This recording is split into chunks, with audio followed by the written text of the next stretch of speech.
kali ini aku mau bahas tentang COVID-19 atau coronavirus. Nah, jadi sebagai upaya menurunkan atau menekan penyebaran virus COVID-19 ini, pemerintah telah melakukan upaya untuk melakukan pemeriksaan rapid test. Nah, rapid test ini telah dilakukan di beberapa wilayah di Indonesia, termasuk Puskesmasku, Puskesmas Bu Lili. Kemarin baru saja dilakukan pemeriksaan rapid test sebanyak 16 orang.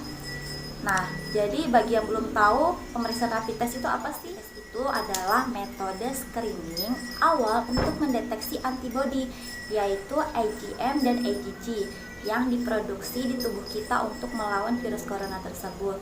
Nah, jadi antibodi ini akan terbentuk di dalam tubuh kita jika kita pernah terpapar oleh virus corona ini. Jadi yang perlu kalian tahu, rapid test di sini hanya sebagai pemeriksaan screening penyaring, bukan pemeriksaan untuk menegakkan diagnosa bahwa orang tersebut positif corona atau COVID-19. Dan sejauh ini tes yang dapat memastikan seseorang itu positif coronavirus adalah pemeriksaan PCR atau polymerase chain reaction. Nah, jadi bagaimana sih prosedur dan interpretasi hasil rapid test? Ya, jadi pertama-tama dimulai dengan mengambil sampel darah dari ujung jari pasien yang kemudian diteteskan ke alat rapid test tersebut.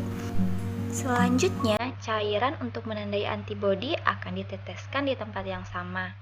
Hasilnya akan muncul berupa garis yang ditunggu selama 10-15 menit. Jadi kalau garisnya 1 negatif dan garisnya 2 adalah positif ya. Hasil positif pada rapid test menandakan bahwa orang yang diperiksa pernah terinfeksi virus corona ini. Namun, orang yang sudah terinfeksi virus corona dan memiliki virus ini di dalam tubuhnya bisa saja mendapatkan hasil rapid test yang negatif karena tubuhnya belum membentuk antibodi terhadap virus corona tersebut.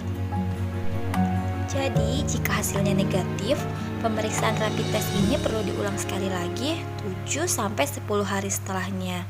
Dan Anda juga tetap disarankan untuk melakukan isolasi mandiri selama 14 hari walaupun tidak mengalami gejala sama sekali dan merasa sehat. Namun, bila hasil rapid test Anda positif, jangan panik dulu. Antibodi yang terdeteksi pada rapid test bisa saja merupakan antibodi terhadap virus lain atau coronavirus jenis yang lain, bukan yang menyebabkan COVID-19 ini. Jadi, akan langsung dilakukan pengambilan swab untuk tes PCR guna memastikan apakah benar terdapat infeksi SARS-CoV-19. Jadi, buat yang belum tahu, PCR itu yaitu pemeriksaan polymerase chain reaction.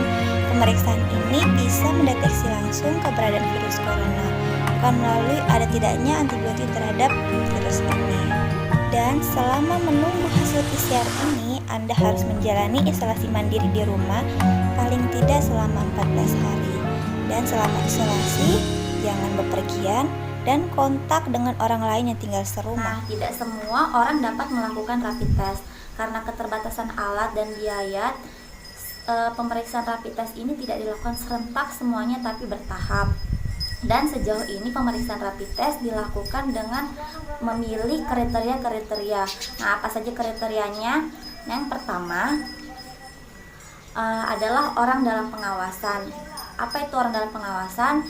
Yaitu orang yang memiliki demam lebih dari 38 derajat Celcius dan memiliki gejala gangguan sistem pernafasan seperti pilek, batuk, sesak nafas, dan memiliki riwayat perjalanan atau tinggal di area transmisi lokal baik di Indonesia maupun luar negeri. Nah, untuk Kota Palu sendiri dia sudah termasuk transmisi lokal ya, karena sudah ada yang positif corona sebanyak sampai sekarang tanggal 18 April sudah 4 orang yang positif di Kota Palu. Kriteria yang kedua adalah orang yang memiliki riwayat kontak dengan kasus pasien dalam pengawasan atau PDP. Dan yang ketiga adalah orang yang memiliki riwayat kontak dengan pasien yang terkonfirmasi atau kemungkinan besar positif COVID-19. Kemudian adalah masyarakat dengan resiko tertular paling tinggi seperti petugas kesehatan, seperti diriku.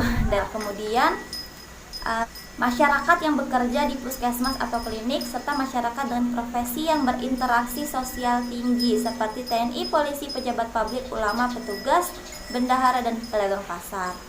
Nah, penentuan kriteria ini bisa dilakukan saat Anda ke puskesmas untuk bertemu dokter. Anda juga bisa didatangi secara langsung oleh pihak puskesmas bila Anda memang terdata pada jejak kontak ODP, PDP, atau pasien terkonfirmasi. Nah, jadi jika kalian berada di luar kriteria tersebut, Anda dianjurkan untuk tetap melakukan langkah pencegahan penularan virus corona tersebut dengan cara rajin mencuci tangan secara rutin serta menjaga daya tahan tubuh melalui physical distancing atau tetap di rumah, kemudian tidak melakukan social distancing serta tidak keluar rumah untuk kepentingan yang tidak mendesak. Begitu. Terima kasih untuk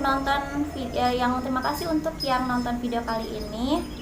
Jangan lupa ketik like jika kalian suka dan komen jika kalian ada yang ingin ditanyakan. Thank you for watching.